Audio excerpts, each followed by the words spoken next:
အာဖရိကတောင်ပိုင်းကမ်းခြေဒီဒေသမှာဖျန်ဒီဟာအစာရှာဖို့ထွက်တိုင်းအသက်ကိုစတေးထားကြတယ်။ပြင်းထန်တဲ့ပင်လယ်လိုင်းစီးကြောင်းတွေကငါးအုပ်ကြီးတွေကိုဆွဲဆောင်လာတယ်။ဒါပေမဲ့မကြသေးခင်နှစ်တွေမှာတော့ဒီနေရာကို Grey White တွေလည်းပုံမများပြားလာတယ်။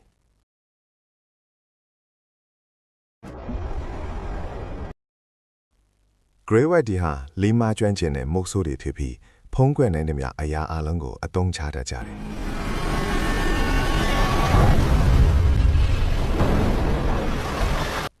မူလာတုန်းကတကောင်တည်းတွာလာတတ်တဲ့ဒီမုတ်ဆိုးတွေကအခုတော့မတွေးဖူးလောက်အောင်အများအပြားစုပေါင်းလာကြတယ်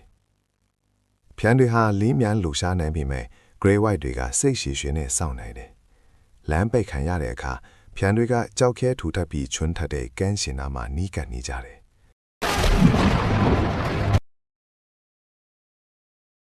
။ဒါပေမဲ့ Grey White တွေတပ်ဖြတ်ဖို့နီးကပ်လာချိန်မှာဖျန်တွေကမယုံနိုင်လောက်အောင်အံ့တိုးဖွယ်တစ်ခုလှုပ်ဆောင်ကြတယ်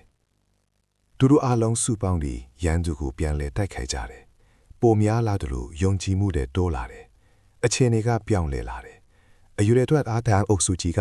ကမ္ဘာအန်ဒီရဲ့အကြီးဆုံးမူဆိုးကိုတောင်ပင်လယ်ဘက်ကိုပြန်မောင်းထုတ်နိုင်ခဲ့တယ်။